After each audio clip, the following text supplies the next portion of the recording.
What's going on, everybody? We are back. Episode number 170 of the Club and the Sub podcast. Tonight we are chatting about UFC Vegas 88.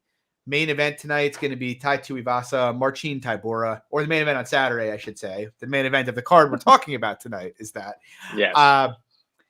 It's kind of I don't know what your thoughts are, Lags. It's kind of a shit show. I mean, there's a lot of fights that could potentially be entertaining, but it's not, it's not one of the more memorable fight nights we've had. What do you think about it? No, I mean, just going through it real quick, like a couple of the memorable fights I think we could have here. I mean, like Kolb Silva's going to be a fun one. Nunes, Chandler's going to be a fun one. GM3, Barb. Obviously, you got Mirart and Dulgarian. Battle Lusa in the co-main, and then the main event's going to be a fun one, I think, too. So, a couple fun matchups on there. Yeah, it's fun. It's not, it's not last week, which was a banger of a card. Yeah, guys, if you like the show, drop a like and subscribe, please. We're going to keep doing it every week, 7 p.m. Eastern. Hopefully keep printing. It's been a decent year so far. And with that, before we hop into this, let's talk last week. UFC 299. Lags, you want to go first? I know I had a marginally bigger slate than you. Yes, and by marginally, I would say much marginally bigger slate, yes. Let me go back and find her. But mostly, honestly, my night came down to the Song Yadong fight. So I lost 1.7 units on the whole night. And that fight pretty much came down to round 3 with a late takedown for Yan. And again, as predicted, Song won round 1 unanimously. So lost a unit and a half there. Lost 1.3 units on the under 2.5 rounds in Burns Madalena. Kind of tough beat there. Had Vera plus 5.5 points handicap. Honestly, that was not even close. Honestly, expected just a much more competitive fight. Wasn't. And then I had the under 2.5 rounds and the under 1.5 rounds in the Curtis Blades fight, which was insane. So catching the Jelton fade on the unders was nice, but again, losing money on the night, not so nice. So I know you had a much bigger slate, so let's hear it, John. Yeah, I mean, I won 2.18 units. I miscalculated when I put it on Twitter. I thought it was 2.8. Actually, looking at it now, I'm like, well, that wasn't as good as I thought it was. But it was a decent night. It was a night that I felt like could have gone a lot better if I got a couple breaks. But on the other hand, perhaps I did get some breaks. So yeah, I mean, I'll talk about it quick. I had Joanne Wood for a unit by decision at plus 420, which was a great way to kick off the night. Oh yeah, I had a half unit on Carlos Vergara plus 435. I thought he could maybe make Asu work a bit harder once he got put on bottom. That wasn't the case. Good job by Asu. I haven't meaningfully changed my view on him as a fighter, but it was a nice performance. I had a unit on Josh Parisian at plus 350. People will tell me that this is not the time that you fan Ramirez to Spain. But people are going to say that till he's like plus 200 against someone who's like really good. And my view is like, we're trying to fade when there's big value, not when everybody knows it's priced in. So like I said it last week, I'm full martingaling Ramirez. I'm pretty much going to bet every dog that has multiple UFC fights against him until he loses. And I will make money. I promise you. Like I am very certain that Ramirez to Spain is not Francis Ngannou. So we'll see. I had Michelle Pereira to win 2 units at minus 138. I can't say it went exactly as I thought. I didn't think it would be a quick finish, but I did think being in opposite stances opened up a lot for Pereira to the body. And just in general, I felt like McCall was pretty overrated, whereas Pereira still kind of gets underrated from those couple of hiccups he had early in his career. So that was nice. I had a unit and a half on Pedro Munoz plus 215. Got a good line, but dog shit bet. Phillips looked great. And the bottom line is, Pedro looks like a shell of himself, honestly. And I knew that was a possibility, but I did not expect, even dead tired Phillips was still outworking him considerably, which is not something I kind of anticipated. So that was a pretty bad bet. I had 3 units on Katlyn Chikagian plus 177. I didn't mind her game plan to start the fight because I thought Barber was susceptible to wrestling in this fight. Once she established the fact that Chuk wasn't going to out-wrestle her, though, I felt like she should have pivoted, and she never really did pivot. She looked good at distance the brief time she was there. She outstruck her pretty handily, when they were in space, but she kept finding herself in the clinch. And honestly, credit to Barber. She's clearly getting better. She's putting the work in. Her defensive wrestling looked a lot better. Her work in the clinch looked better. Even her striking, she got outstruck, but getting outstruck by Chuk's not that meaningful. So yeah, big ups to Barber. I'm less looking to fade her than I was going forward. Bummer to lose that. I had Blades for 2 units to win 2 units at minus 105, which this is kind of an interesting one, and I'll be curious your opinion of it. I was pretty sure Blades was going to be able to get up if he got taken down. I said that on the pod. We talked about this. Yep. Yeah, and he could, but I also was pretty sure that if Jalton got stuck all the way deep under a sprawl, he was going to be in pretty deep shit. But I also expected Blades to do a lot better in the clinch. I did not think Jalton Almeida gets his hands locked and Blades can't disengage for, an entire round. That I did not expect at all, to be frank. And so it's kind of weird because off that permutation, I feel like it's kind of hard to evaluate, whether or not Blades was of any value or not. Like on the one hand, I feel like it's a fairly safe assumption to say Almeida taking him down 9 times in the first round probably can't keep that pace without death gassing. He's going to struggle. He's going to struggle to keep up the pace the later that fight goes. Yeah, right. And it's like if he doesn't, then he's the Marab of heavyweight, and he's at the best heavyweight ever. Like if he wouldn't gas out, which would have been insane, especially against Blades. Right, who's a big heavyweight. So, yep. So I felt like pretty good going into round 2. I don't know what to make of it though, because obviously I think Jalton dominates round 1 probably at a pretty high clip after seeing that. Agreed. But yeah, happy to cash it. I had Jan to win 2 units. Close fight. Closer than I expected. I had it at minus 113. The late steam was kind of crazy. I think he got up to like minus 170 right at the horn, but pretty nutty. I had Gilbert Burns.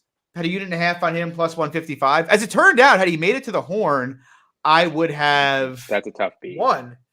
Yeah, it is, but also I thought the scorecards were pretty bad. Were pretty bad there. Like I was pretty sure it was at worst 1-1 and probably 2-0 Jack going into it. And I say that the thing that's just frustrating for me is it's like I had. Hafez plus 450 lost the split. I had Burns here against Jack.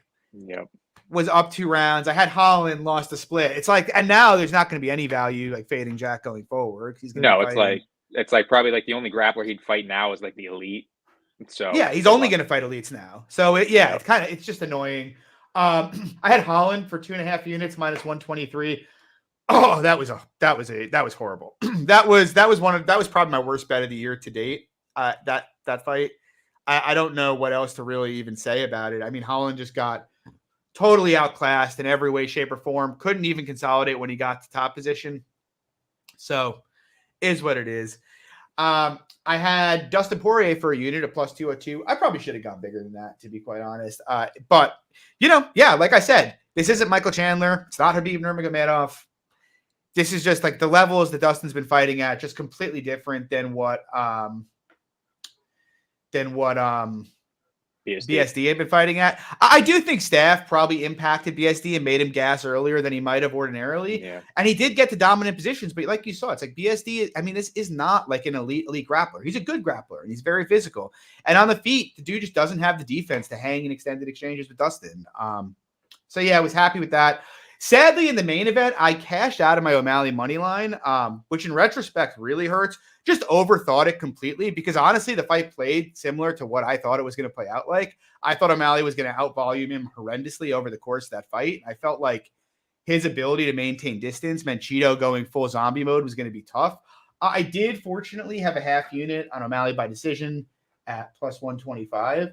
Nice. So that was nice to cash. But yeah, plus 2.18 units for me. Anyway, with that, we move on. We move into the good stuff. This week, UFC Yes, Vegas the good 88. Tuivasa, Tybura. Epic fight. First fight of the night. We have Chad Henniger taking on Charlampos Gregorio. Current price, Gregorio minus 158 and Henniger plus 138. What are your thoughts here, Legs? I might end up betting, I'll just call him Char here. I might end up betting Char here just because, I mean, like, he's not great. Don't get me wrong. Like, he's just got a little bit of power on the feet, decent hands, decent leg kicks, susceptible to wrestling. But I don't think Chad is much outside of power. Like, he's pretty low volume. And I just feel like this is a decent spot for Char to just land the bigger shots and potentially even find a late finish. So yeah. I mean, Chad Anheliger would fit what I would normally call like a system play, just like a way more experienced guy. He's fought in the UFC. He's fought a lot of tough competition. And Gregorio, obviously a debutante coming off the Contender Series. But I have another rule beyond my system, and that rule is never Chad. I feel like Chad Anheliger is potentially, if not the worst, one of the worst. Brick Squad, not wrong. Cash outs have killed me. If not the worst, one of the worst fighters to ever win a fight in the UFC, in my opinion, is Chad Anheliger. He's low volume. He doesn't have great defense. His cardio is okay. He's a bad grappler. He's got bad knees. Oh, he's short for the division, and he's 37. Like, just things. None of those things really. I like. Yeah. Outside of power, I feel like, yeah. I mean, even his best wins, like you go back, Muin Gafurov, great win.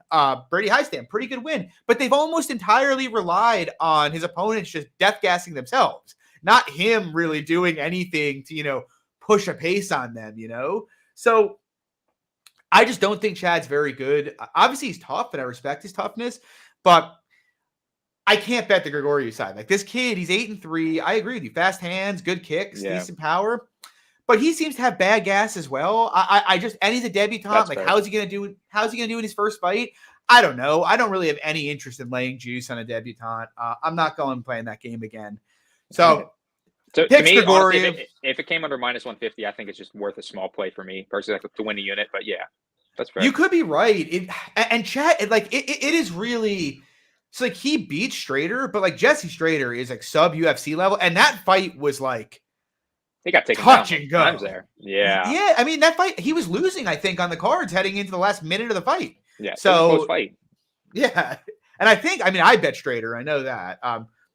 Which maybe I should bet Gregorio because of that. He does come from a good gym, but I don't know. Moving on to a more fun fight where we both have opinions. We have Corey McKenna taking on Jacqueline, not Jacqueline. I don't know why I did that. Jacqueline. Did the Keegan Michael Key? Yes, you did. There. Yes. Corey McKenna is -130. Jacqueline Amarim is +110. What are your thoughts here, Legs? Yeah, I think we both have bets here. I bet McKenna -120 to win a unit. Again, not super passionate take similar to the first fight, but it's like I understand like Jacqueline could have success here. She's definitely faster early, definitely has the physicality edge early, could land some takedowns. But if she doesn't find a finish early, I just find it very tough for her to win the fight because in the later rounds, I feel like she definitely is more predicated on getting a guard sub or reversing position, which to me, I mean, I think McKenna, I know she's pretty green, but I think she's physically like she decently built herself. So I feel like the later this fight goes, again, all favors McKenna. Could she find a late finish? Maybe, but I think she could land takedowns later this fight goes. I think she can stay safe early. I think, again, near pick 'em price makes sense to have more past the victory on the McKenna side.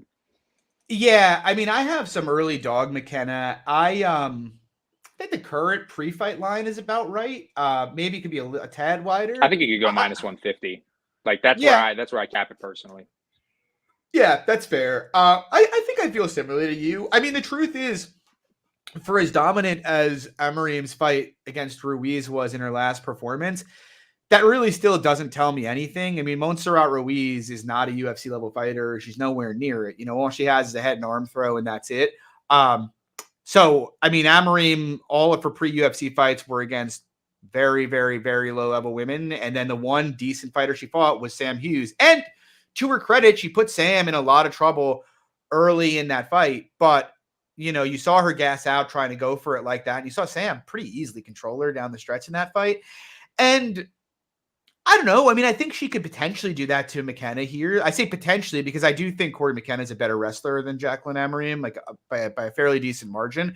I think if Amarim really wants to sell out early and go like full energy in Haas mode to try to get her down and sub her, I think she could potentially get her down doing that. But I likely think her selling out like that probably means she's fucked on the back end if she can't finish this fight early. And I mean, she can finish the fight early. I tend to think in this fight, that's still probably her most likely path. I just feel like Corey McKenna, look, Vanessa Demopoulos is not as good a submission grappler as Jacqueline Amarim. Nowhere near. But I did like what I saw from McKenna on top of her. I liked how safe she stayed in grappling transitions with Kay Hansen. I kind of trust Corey to be defensively responsible early in this fight. I also think of the two, it's very hard for me to envision a fight where Amarim gets like 10, 11 minutes of control, where it's not very hard for me to envision McKenna getting 10 or 11 minutes of control in this fight. On the feet, it's probably competitive, but I think I'd lean McKenna there, to be honest. McKenna has actually shown some decent boxing. She hung on the feet okay with Elise Reed, who, despite Elise Reed's flaws, is a pretty good striker. Hung on the feet okay with Cheyenne, also a pretty good striker. I think those women are miles ahead of Amarim on the feet. Yeah, I mean, I think McKenna should be a favorite here. I still think there are many, many questions around the Amarim side here. So I'm on McKenna here, and I think, I only have a unit under Preux, but I think you look to go to add on live after a round here. I mean, agreed. even honestly, even if it's like minus 185 McKenna after a round, I might add on live just because I feel like if there's a round of grappling here, even if McKenna wins the round, she's probably going to snowball it from there. So yeah, I lean the McKenna side. Yep. I was going to say the last thing too on the total, like if we're looking at McKenna as like a slight fave at minus 125, well, the over 2.5 is like minus 190, minus 200. So like, almost one of those has to be wrong. You know what I mean? I tend to agree. And Luke just pointed this out about McKenna's distance volume. Yeah, she throws a lot of strikes, and she's a decent boxer. I think, Amarim, it's like, again, Montserrat Ruiz, it goes without saying, is like the worst fighter in the UFC, one of the worst fighters in the UFC right now. I put no stock in it at all. So yeah, I like the McKenna side. Yep. Moving on, though, cool fight here. Joshua Kulabau taking on Danny Silva. Silva making his debut off one of the best contenders fights ever. He fought Angel Pacheco there, and it was an absolute barn burner. Current price, Kulabau minus 186. Comeback on Silva plus 161. Seen a lot of Silva love this week. I'm not betting Kulabau at this price. I think this is just too high for me to be comfortable laying a price on Kulabau. I was actually hoping it was going to come the other way and get down to your pick. Because like everybody, like I've seen so many people I know on the Silva side, and I see nobody on the Kulabau side. And to me, I feel like everybody's looking at the Silva fight on Contender Series and like, oh my God, this guy's a Terminator. He's durable. He's high volume. He's just, Kulabau's so mad. He's going to walk through him. And my view on that is, well, first of all, it was Angel Pacheco. He hasn't been as high volume against some other opponents. Angel Pacheco, in my opinion, is just very, very, very bad. I think and I think it's pretty concerning that, he landed 200 strikes, which is remarkably impressive, but Angel Pacheco landed 190 strikes against him, which is pretty concerning to me because Angel Pacheco is not a UFC caliber striker. And I look at this fight and, could Silva drag Kulabau into a war, especially in the small cage, and finish him there or just outwork him? Yeah, he could. I think that's pretty live, especially being in Vegas. But I feel like Kulabau is the much more technical striker here. I think he does a much better job of timing engagements. Like you see Silva kind of swing over his skis a whole lot and overextend a ton. I think Kulabau is the much faster fighter than Silva is. Silva's kind of plodding, and Kulabau is not. Kulabau's much more mobile, much quicker. And honestly, I think Kulabau's an underrated hitter. The guy's got like 4 knockdowns in the UFC, and Silva is there to crack. You see it every fight. And, the truth of the matter is, it is like, Luke just said it in the chat again. And this is on point because I went back and looked at this. Choi and Jourdain, historically very high volume strikers, and both of them got severely limited fighting Kulabau. The guy's just very, very tough to get off volume on. And so I just can't project Garcia to have anywhere remotely close to the kind of success Silva. Pacheco did. Or no, Pacheco. Or Silva, sorry, you're right. To have anywhere near the success Pacheco did. Both in terms of volume and just in terms of success. And on the other side, not that I'd project Kulabau to have similar volume to Pacheco, but I expect Kulabau to land a lot cleaner at a much higher rate and land much better quality shots. So I just look at it. It's like maybe Silva. Sorry, I don't know why I keep calling him Garcia. Rafa Garcia. Maybe, but maybe Silva does live up to that. It turns out he's a Terminator and like the next big thing. But I sort of think he's a bot on the feet. The guy hasn't really fought anybody good. And Kulabau, he's a very, very tested fighter at this point. give me the UFC vet, who I think is the sharper striker and I think the faster striker. What are your thoughts here, Legs? I align actually pretty similar to you here on this, and actually to your point at the end there, like outside of like that Contender Series fight with Pacheco, yeah, he hasn't fought anybody. And I was watching his tape, and I'm just like, all right, this guy's got decent boxing, all right, good volume, but like he's super hittable on the feet. And his approach, like his pressure, is very easy for guys to time takedowns. And I know Kulabau, not a great wrestler historically, even though he does go for it. Yeah. Probably could land a takedown or two here, not get a lot of meaningful control, but I think again, if anything, it sways on his side there. And I think Kulabau, again, like you touched on with the knockdowns, he hits really hard. And with Silva's defense, I think he could easily land some big shots here, sway rounds like that. I think the line's probably fine where it's at with Kulabau, but again, no interest because of that wrestling upside, I think. Yeah, you know what really bothers me too about Silva is it's like he kind of reminds me in some respects like Dusko, who uses so much head movement to like try to play defense. And like he ate some flush shots because of that against Pacheco. But I mean, Kulabau hits a lot different than Pacheco, So I mean, Pacheco landed almost 200. I think it was 197 in total. Yeah. So, but anyway, we move on. This is a fairly new booking. We got Thiago Moises. He's taking on Mitch Ramirez. Current price, Moises minus 370 to come back on Ramirez plus 295. What are your thoughts here, Legs? So the original fight, first off, would have been a great fight with Moises and Brad Riddell. Yeah. Much more interesting. Oh, 100%. Personally, I don't think much of this Mitch Ramirez guy. Like, I get people taking the dog shots because, like, Thiago as, like, 4-1 favorite, like, how often is he really covering that? But Mitch, to me, just kind of seems, I don't know, almost like a regional guy. Like, I don't think his wrestling shots are great. Doesn't set his takedowns up great. I think on the feet, just pretty much leg kicks. Has a little bit of wild hooks. I think Thiago should be able to handle him on the feet, much better striker. And then, we haven't seen him, Ramirez on the ground at all, but the levels here in the grappling are night and day. So I think Moises probably could find a sub late. The under 2.5 is like minus 130. I'm not sure if I'm going to look at that or just look at the maybe Moises late sub props, but I haven't looked into those either. Yeah, so I initially, and I still kind of like, I thought about clicking minus 360 on Moises, and like, there's still a part of me that wants to click the current price on Moises, to be quite honest. Fair. But like, oh man, like when I watch Thiago, it is like, he is so much better than Mitch Ramirez. I was saying, John, we talked about this with the BSD Thiago fight. It's literally alpha and beta. Like Thiago is just a beta. And it's tough laying like 4-1 on a beta. I know, man. Like he's so much better than Mitch Ramirez. And generally, when he takes these steps down in competition and fights these kids, he just absolutely wipes them. Like historically speaking, I think he's the better striker by a fair amount. I think he is, in all likelihood, the better grappler. And seeing the way Preux swept Ramirez makes me think Ramirez isn't the most aware grappler. So I sort of suspect Thiago can probably handle him there. And I think Ramirez coming down from 170, which is a much worse division skill-wise, to 155, is probably not great. Like Thiago Moises, he gets a bad reputation because obviously he's had some ugly quitty moments. But at the same time, the guy's clearly like a top 25 guy. The only guys he has those moments against are really, really good fighters. However, I will say, you mentioned it, Brick Squad just mentioned it, like Thiago, when you get fucking physical with him, he does have a tendency to cuck. Like, the bottom line is I give BSD credit for swarming him the way he did, but he did just kind of just melt. Like, he didn't get hurt. He just kind of just was like, I'm out. I'm done.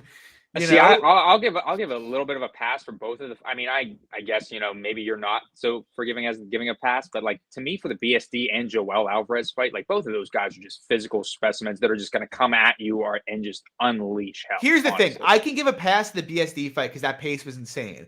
Okay. Letting Joel abuse you for 40 strikes without trying to get him down when the guy's a noodle who can't get off his back. That that is a fight that Thiago Moises should have won all day long. How the fight played out with him landing like those unanswered strikes. Yeah, okay, that was a bad look, but like I feel like in general he is a physical specimen for the division. He's massive. He is, but like even go back to the Michael Johnson fight. Like Thiago won it by like heel hook, but prior to that, you remember that? That was right when we first started the podcast. Yeah, he lost the first Michael round. Johnson. pinballed his head. I think he outlanded him Yes. 27-1. Like it was really, really. I'll never forget. To this day, it makes me sick. I had like 4 units on Jalen Turner plus 150 against Thiago Moises. Back then, shortly after the Michael Johnson fight. I just Johnny there. John. We had Bobby Green too. Yeah. Oh God. Dude. But like, how did he not cook that fight? Like that is like that is what it was. Even though fight, yeah. It was a terrible decision, but that it is what it is. But anyway, that's my point. That is my one reservation here. The sub number is not intriguing enough for me to really be interested in it. I just feel like I just feel, yeah. I mean, Jack said minus 500 on most books. It looks like there's money coming in on Mitch right now. He's minus 370 on Bet Online. So the rest of the market usually corrects off that. So I'd imagine it's going to come down. Yeah, I don't know. I mean, I feel like everything's really accurately priced here. Like I'm looking at right now, like the round 2, round 3 props. Like Moises in round 2 is 325. That's bad. Yeah. And round 3 is like 420, 400, 425. It's not great. No, that's not great. It's probably not even worth getting involved, unfortunately. But yeah, I think Moises should be fine. So moving on. This fight. Ode Osborne, Jafel Filo. Current price, Filo is minus 178. Comeback on Osborne, plus 153. I wanted to bet Osborne pre-tape. Even like after taping Filo, my head was like, Ode should really win this fight. Like he should knock him out. And this guy doesn't have much on the feet. He's not the best wrestler ever. Ode should just be able to pick him apart. But then it's like you just fucking tape Ode, man. And the guy is... Oh man, like he is AIDS on the mat. Like he really, really, like you ground this guy, there is just nothing there. And look, am I surprised if he just sprawls and brawls and like takes Filo's head off? Not really, because he has kind of fought the better quality, better caliber of competition, excepting the Mokaev fight. He's obviously longer. He's got more sting in his shots. He's faster.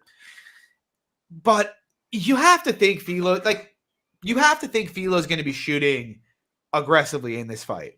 And then at some point, if it plays out for any length of time, Filo will get the top position. And if he gets the top position, I just think Ode will melt. I think he'll either get subbed or takedown is around. And so with that dynamic, like I bet Ode against the Sioux. I am done trusting this guy against guys who are going to try to grapple him. It's just too easy for him to lose fights that way. I think he could look hindsight huge value, easily stuff the takedowns and pop Filo's head off. But I'm done betting Ode against grapplers. What are your thoughts?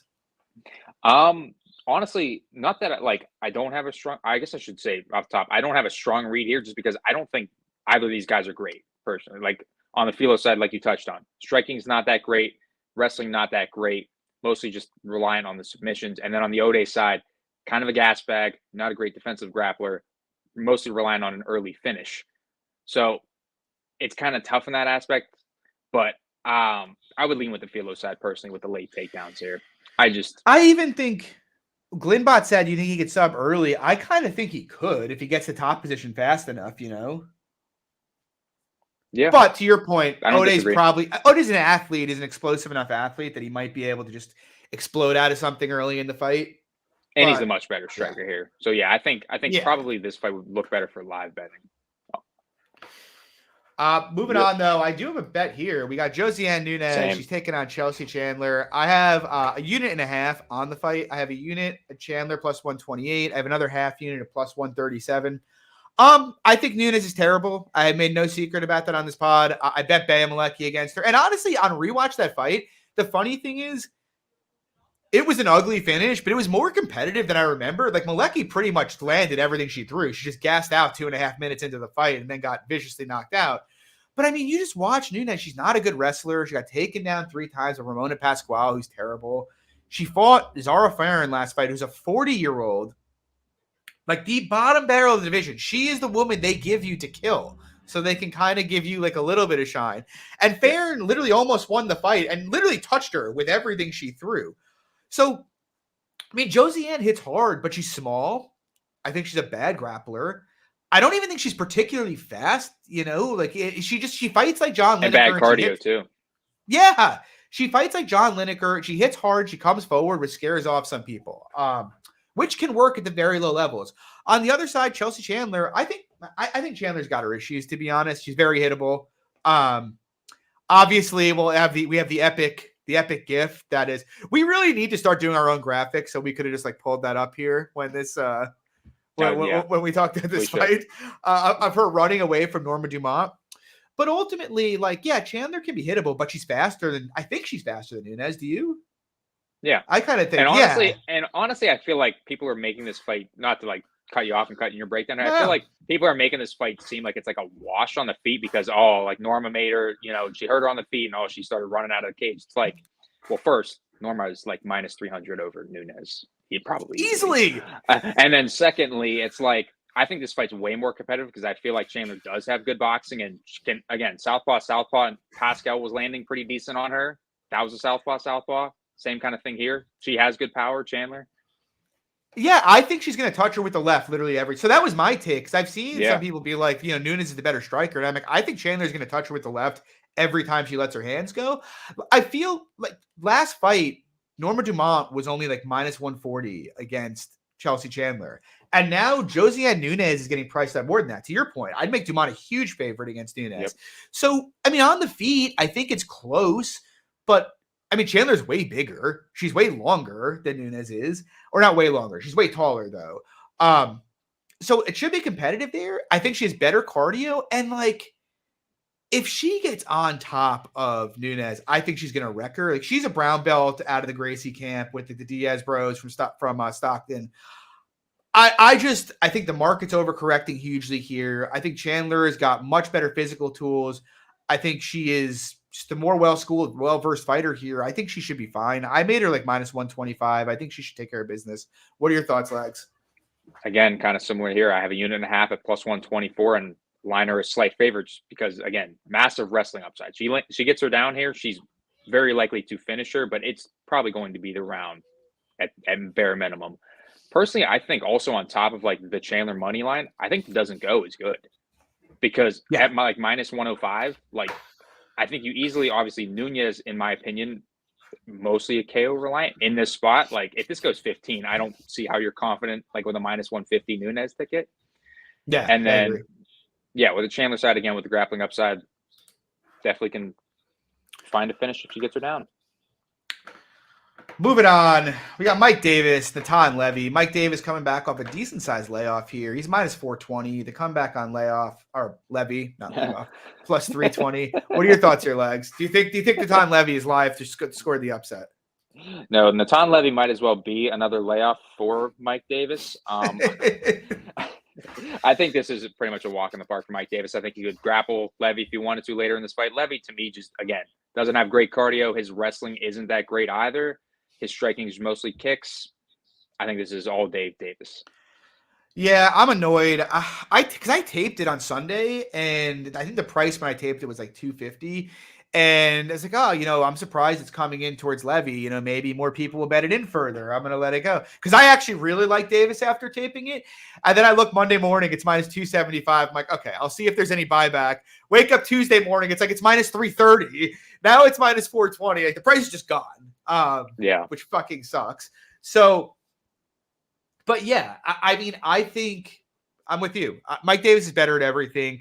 Like Levy could hit him with some high octane stuff, like maybe a spinning wheel kick or like one of those crazy kicks and knock him out. I think that's kind of the most coherent path for him. But Davis is a much better striker. He's much faster. He's a much better athlete. He's a much better wrestler. He's a much more durable fighter. He's the better calf kicker. He hits harder. He's more proven. He's fought and beaten better guys. He basically checks every box here. I think it should be Mike Davis all day. Rip for not having any money on it. Moving on, though. Gerald Mearshart taking on Brian Barbarina. Current price minus 238 Mearshart. The comeback on Barbarina plus 203. I am kind of tempted by the Barb side here. I'm just the one thing that's kind of like spooking me off him in this fight. And I'm also kind of tempted by the under 2.5, to be frank, at minus 155. The one thing kind of like spooking me off the Barb side here is just like, why is he fighting at 185 pounds? He wasn't a big 170. Collecting a paycheck. Like this is the end of his career, really. Honestly, I'm not trying to be a narrative guy, but I feel like that's exactly where we're at here. Because that's where I am though. Because it's like you're a professional. Like I am. So I am not a professional athlete, obviously. Right. Let's see. How tall is Brian Barbarina? I'll tell you in a second. Maybe he is taller than me. A little taller than me. I'm sure he's a little taller than me. He's 6 feet tall. I was gonna say I was honestly gonna say I thought I would be taller than him. I'm 5'11", so yeah. Yeah. So like what do you walk around at? Like 185? Yeah, it's funny.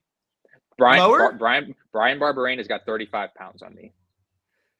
That's my point though. So like this is like this guy, how at 6 feet as a professional athlete can this dude not make 170?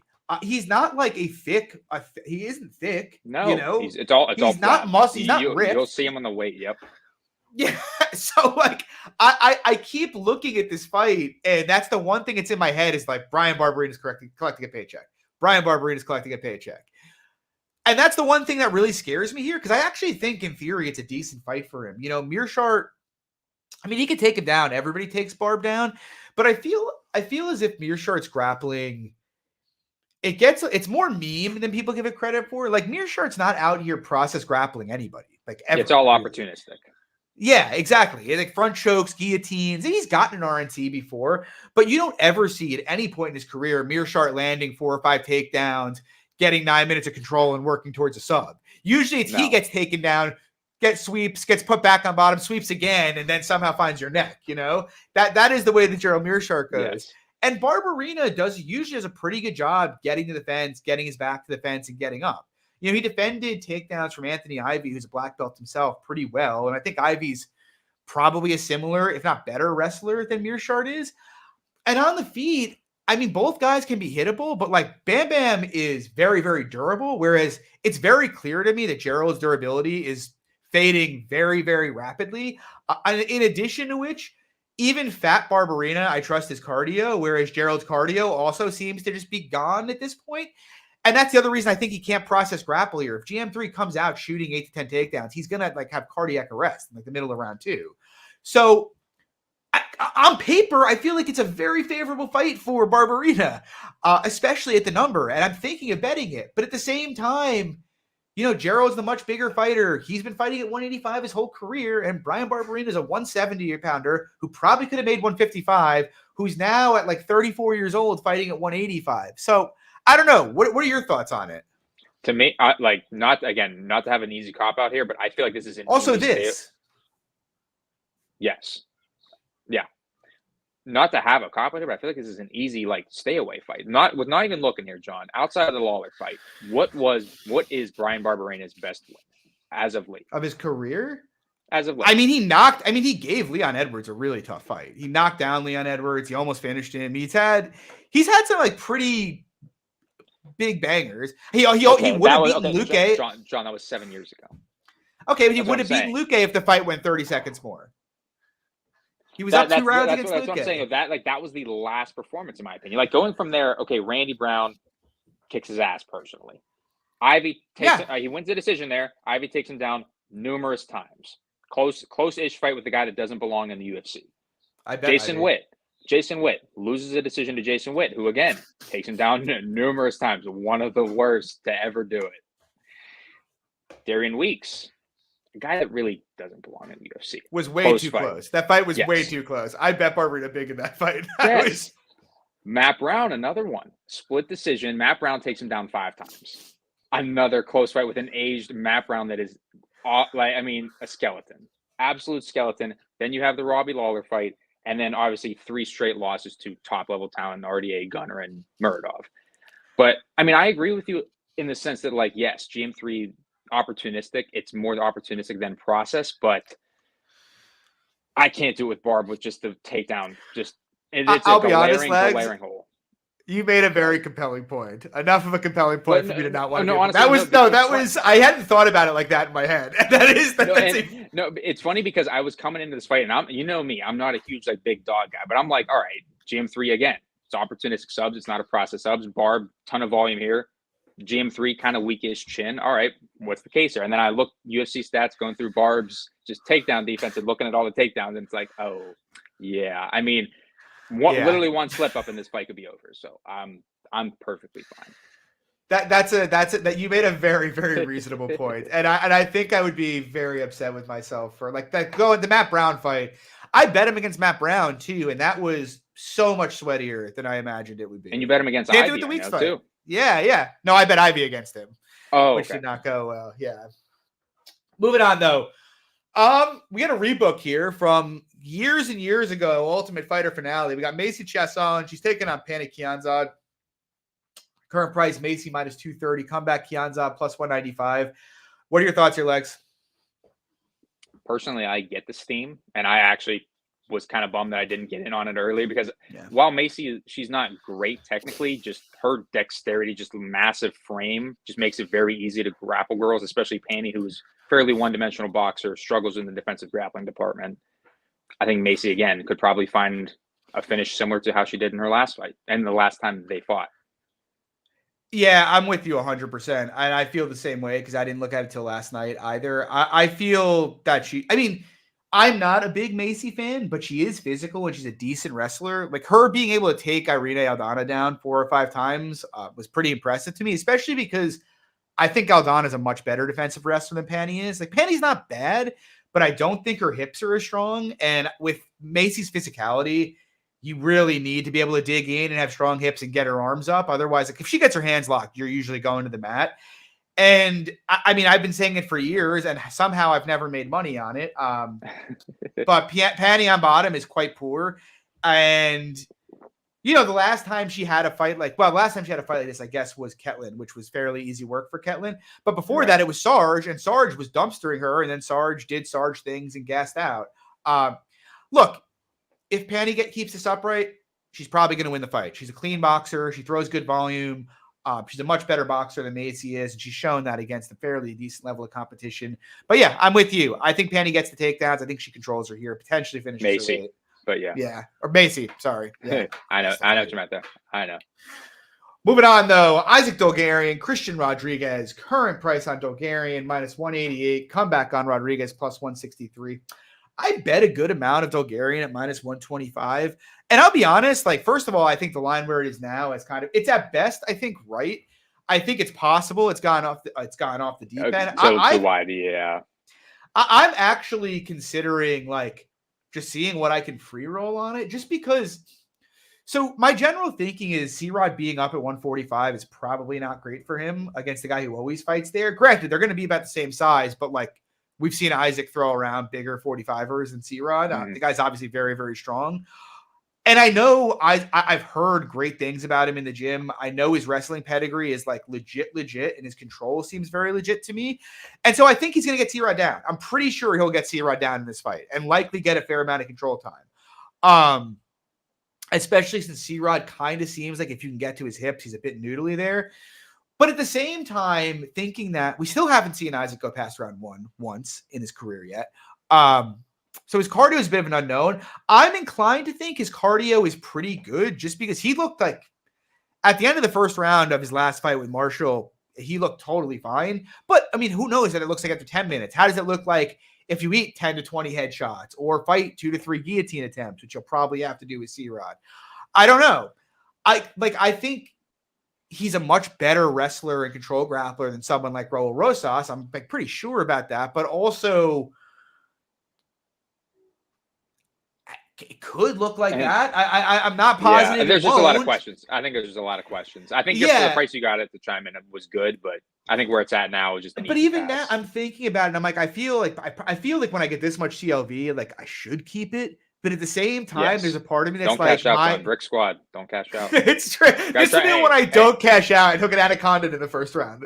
Like Clint said, you got to trust your balls, you know? I do think C-Rod is a pretty good prospect, though. But like the thing I don't like from him is I don't think he's a great wrestler, and I don't think him going to 145 is a very well. I don't even think it's his decision, from what I understand. It sounds like it's more of a punishment for him missing weight last fight. Yeah, he'll be back at 135, I'm sure. So it's like, yeah. Anyway, I lean Dulgarian. I think he's going to win the fight. I actually kind of lean overs, to be honest. I'd be really surprised if he's able to just pound out C-Rod the way he did Francis Marshall and some of the guys he's fought regionally. I just don't see that happening. But yeah, I lean Dulgarian, but no strong feelings here. What are your thoughts, Lags? again, kind of same thing, but super interesting fight just because, again, Dulgarian hasn't been outside of round one. His level of competition outside of Francis Marshall, and even Francis Marshall isn't great himself. It hasn't been great. Distance striking, haven't really seen a ton of it. So again, what does it look like? Hasn't really fought resistance in any of these 6 fights either. The cardio, like you touched on, big question mark. Probably looks fine. Wrestling pedigree, again, super high level. To me, just I see Rod's defensive grappling like early. I think Dulgarian winning round one here is at a very, very high clip. So it's like if his cardio does check out, winning one of the next 2 rounds to me doesn't seem that out of the question. So I think the early prices on Dulgarian were probably very good. Yeah. So we'll see. Moving on. Oh God, Kennedy and Shuku taking on Ovince St. Preux. Kennedy's minus 700 now. The comeback on OSP is plus 500. What are your thoughts here, Lags?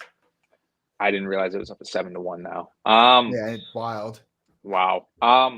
Wild to see Kennedy being that big of a favorite, but like OSP's just looked so shot. I mean, I even bet him against Lins just because like I don't think much of Felipe Lins in general. Again, like heavy hitter, but pretty much a gas bag, but he's able to spark him out of there quick. But Kennedy, his pace and pressure here, I think should be able to find a later finish here. Obviously, OSP could land a big shot himself. Kennedy's fairly defensively void in his approach as well, but again, Kennedy, I think it should be a good spot for him. Yeah, I said as this the line would indicate. I said this in our group chat, but I feel like this is a war crime making this fight. I mean, like, what are we doing here? OSP was life and death with Shogun's corpse 2 years ago.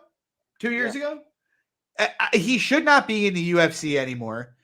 As Tristan just said in the chat, he's going to be 41 in 25 days.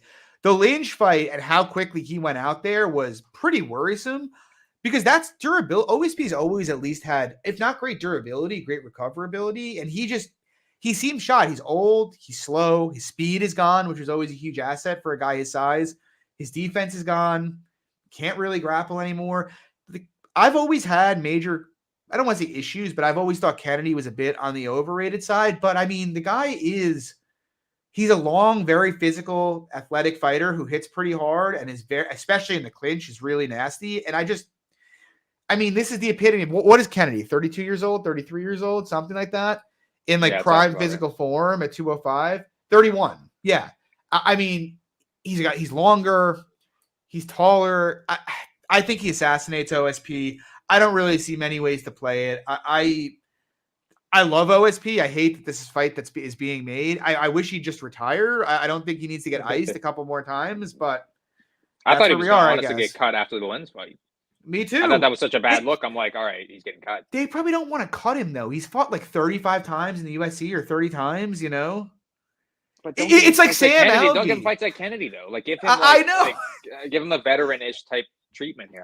You know what you do? You do what you do with Shogun, and you say, Ovince, we're gonna have you fight Ihor. If you win this fight, we'll give you another fight. If you cannot win this fight, your time here is you're off the island.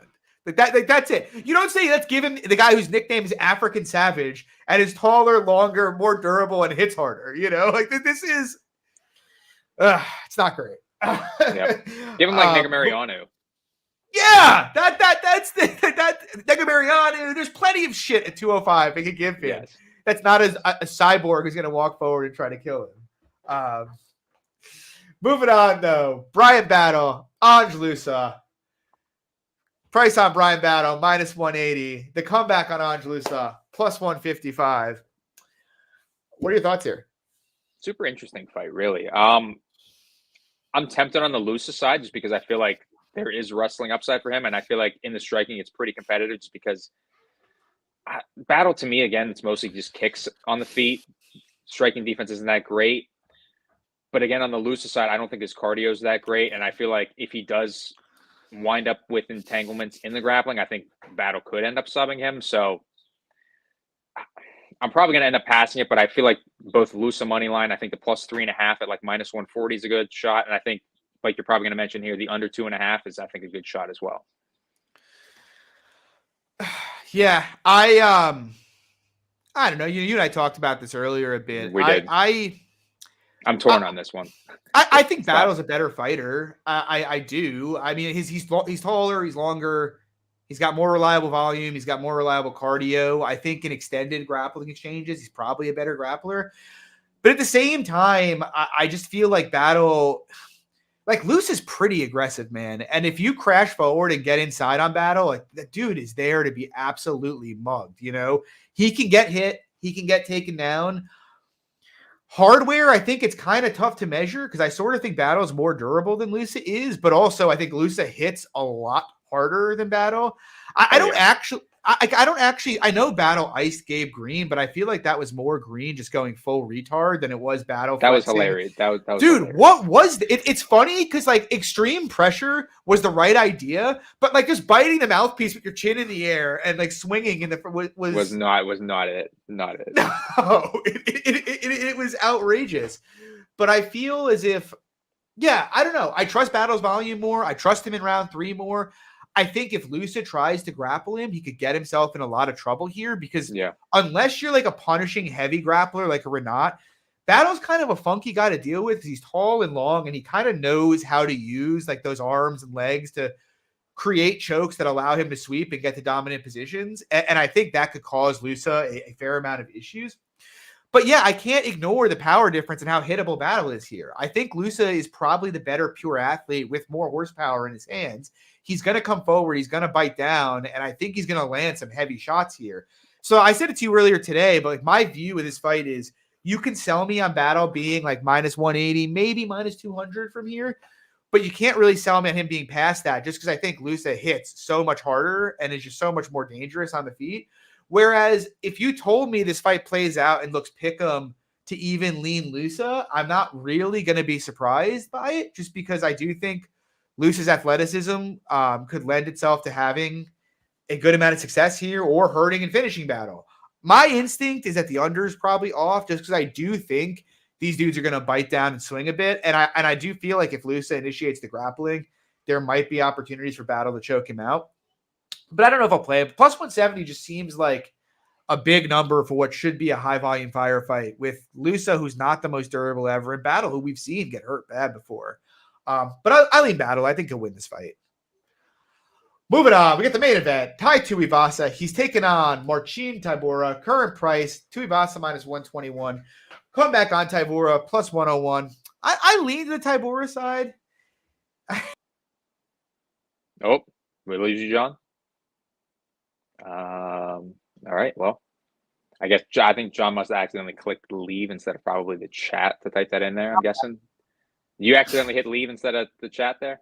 I guess I think my mouse was hovering over and I went to hit it on the touchpad and it just exited it. That's what I figured. Yep. All right. I do a new laptop and we still somehow I found a way to fuck it up like midstream here. Hey, and while we're on that, you fucking up. Speaking of fucking up. What are we doing here? Dude, it's rough times for Marcin Tybura right here. What are we doing here? That is... I do feel like Tybura is obviously the side, just given if he gets on top of Tai, he's going to absolutely destroy him here. What I question a bit is just like whether or not going in pre or waiting to see how the first couple minutes plays out live is the move. Just because, Tybura does tend to, I mean, even if you go back to some of the worst grapplers he's fought in the UFC, right?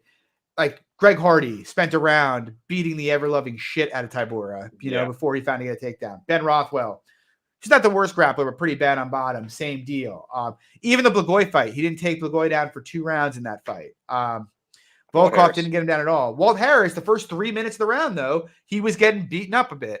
Like Tybura tends to wait for you to either get tired or to make a mistake. So, like if Tai throws a kick early and he gets caught like Volkov did to him and he ends up on bottom, I'm not shocked. But I do think the early first couple minutes while they're fresh and Tai's got it all there, I think it'll be pretty dicey and hairy in terms of getting Tai to the ground. And while I think Marcin might be the better offensive striker technically than Tai, he's not packing anywhere near the kind of firepower Tai is. And Tybura the dude stops punches with his face. Let's be honest. The guy's got very, very poor defense. It's funny because people always used to used to talk about Tybura being chinny, and I was always kind of just like, he's not chinny. The dude just has a tendency to eat flush shots at heavyweight with his face. Like there's a difference between like being chinny and just having no defense. Tybura falls under the latter category, but I do. So yeah, I mean, I think Tai knocking him out early is pretty on the table. But I do think the minute Tai starts to slow here, he's going to get absolutely mauled by Tybura and likely finished. I was considering under but it's kind of moved and it's 1.5, but like the plus 115. Yeah. I lean the over personally. Like, do you? Well, not that the starts round 2 is a good price or anything, but I would almost lean it over. I guess at that point you would almost rather have Tybura maybe, but I kind of think I don't even think you need 1.5 rounds, Matthew. It's like if he was like plus 200 after a round, I'd get in on it. I want to see how he deals with Ty's power early on. Because let's be honest, yeah. Like this is not Tom Aspinall he's fighting, you know? Obviously that's ingrained in people's head is Tom Aspinall knocking him out, but Tom Aspinall and Ty aren't the same. And I feel like a lot of Ty's KOs tend to come in extended exchanges. Like he's not really a sharp striker, you know? And that's why I'm sitting here and I'm like, should I just go in pre? Because the guys icing Tybura quick generally have been sharp strikers. So I don't know. But I was gonna say, but at the same time though, you're probably just avoiding most of the damage with Ty having his probably best round in round 1. So it's like I'd much rather wait live. Yeah, I think that's probably true. I might do that. We'll see. If it gets back out, it's like plus 120, plus 125 Tybura, I'll probably get on. So yeah. We'll see. I lean the Tybura side, though. I'm picking him to win this fight. I'd like to find my way onto him somehow here. What are your thoughts, Lex? Yeah, I'm personally more on the live angle just because, I mean, we both bet Tybura like at plus 300 against Romanov. And yeah. I know Romanov like just massive gas bag, way more gassier than Tai. But like, again, we more so thought that, all right, he's going to have to wear him out a little bit, then extend it out, and then probably win a decision. I feel like it's, again, kind of similar thing here. We also didn't think he's going to get near 10-8'd in the first round. That is true. But yeah, that's just how it is. Like Tybura, like you said, blocks punches with his face. And I feel like this first round here is going to be very hairy. But what isn't hairy is his head, though. Not a great haircut. Not a great haircut. It's not the best haircut we've ever seen. No. So yeah, but, I mean that'll do it for the show tonight. It was I was gonna say, talk a little bit. What about the Tai injury news? You want to talk about that a little bit? What is the knee? So that was back around Christmas time. That was back around Christmas time. Yeah, it looked pretty bad. He was hobbling off. Had a serious limp, but I didn't look too much into it in terms of like the. I know he is. That like it's chat is electric. They're right now. That's funny. They are.